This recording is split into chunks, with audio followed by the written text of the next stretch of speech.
Hello guys, this is for Virgo. Virgo, welcome dito sa aking channel, Kapalaran 888. Welcome. Alamin natin kung anong messages, vibration, gabay, energy para sa lahat ng Virgo. I hope na makuha mo yung energy. I hope na makuha mo yung message. This is general reading. So, tingnan natin. Virgo. Oops, sorry.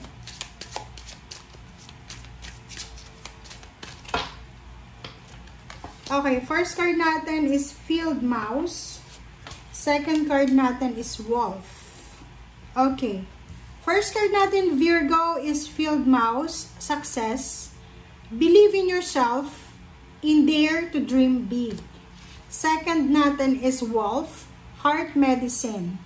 Let go of that which does not serve you. Let go of that which does not serve your highest good. Okay. So, ito ay para sa mga Virgo. Ano man ang sitwasyon na mayroon ka sa linggong ito. Sinasabi ng barahan na unang-una, kung alam mo na hindi na makakabuti para sa'yo, kailangan mo nang alisin. Kailangan mo nang i-let go. Kailangan mo nang i-detach ang sarili mo. Like for example, kung masyado ng dramatic yung environment, relationship, or attachment, any attachment, or any partnership na hindi na para sa'yo, you need to let go.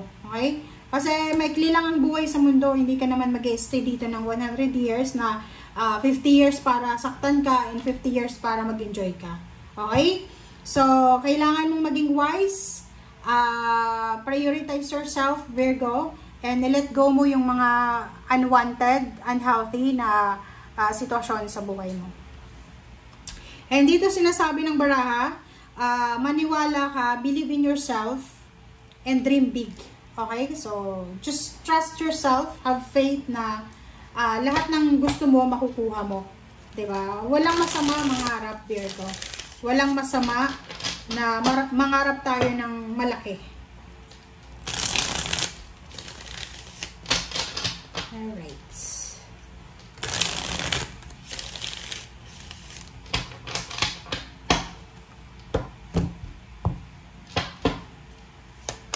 Okay, first card mo dito is Three of Cups, Page of Cups, Three of Rods, Magician, and then Zero the Fool. Sa ilalim mo is Nine of Rods, and Strength. OMG. OMG. Nakakaloka. Virgo.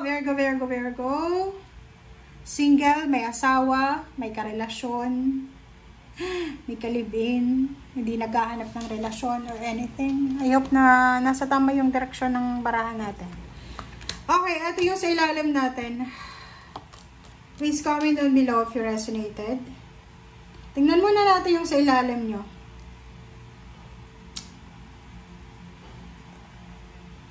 Alright, so, ang nakikita ko sa'yo dito, Virgo, maybe there's a Virgo na sobra-sobra na yung ginagawa nyo sa sarili nyo or sa pamilya. Sa either trabaho, negosyo, or kung ano pa man. Sobra kang pagod na. Busy, abalang-abala. Maybe may trabaho ka sa umaga, sa gabi. Tapos mayroon ka pang mga obligations sa family nyo. And sinasabi ng baraha sa'yo na medyo sa linggong ito, medyo makakaramdam ka ng pagod. Okay? Kasi alam mo, ganun eh. Minsan, sobra tayong energetic. Minsan, wala naman tayong energy. Okay?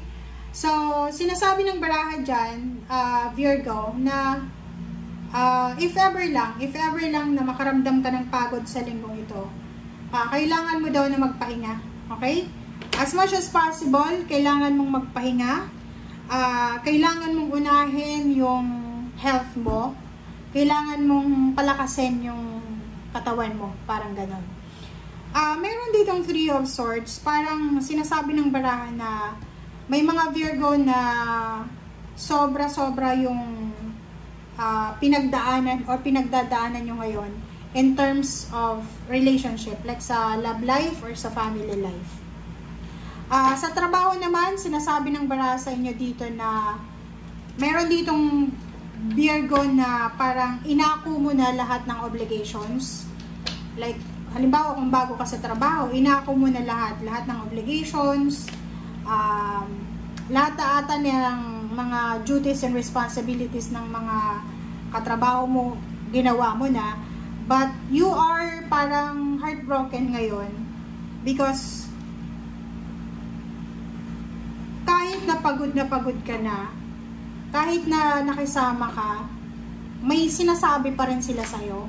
Yung parang makakarinig ka ng mga side comments, criticism about sa trabaho mo. So, nandito yung strength, sinasabi ng strength card na kailangan mong magpakatatag. You need to be strong.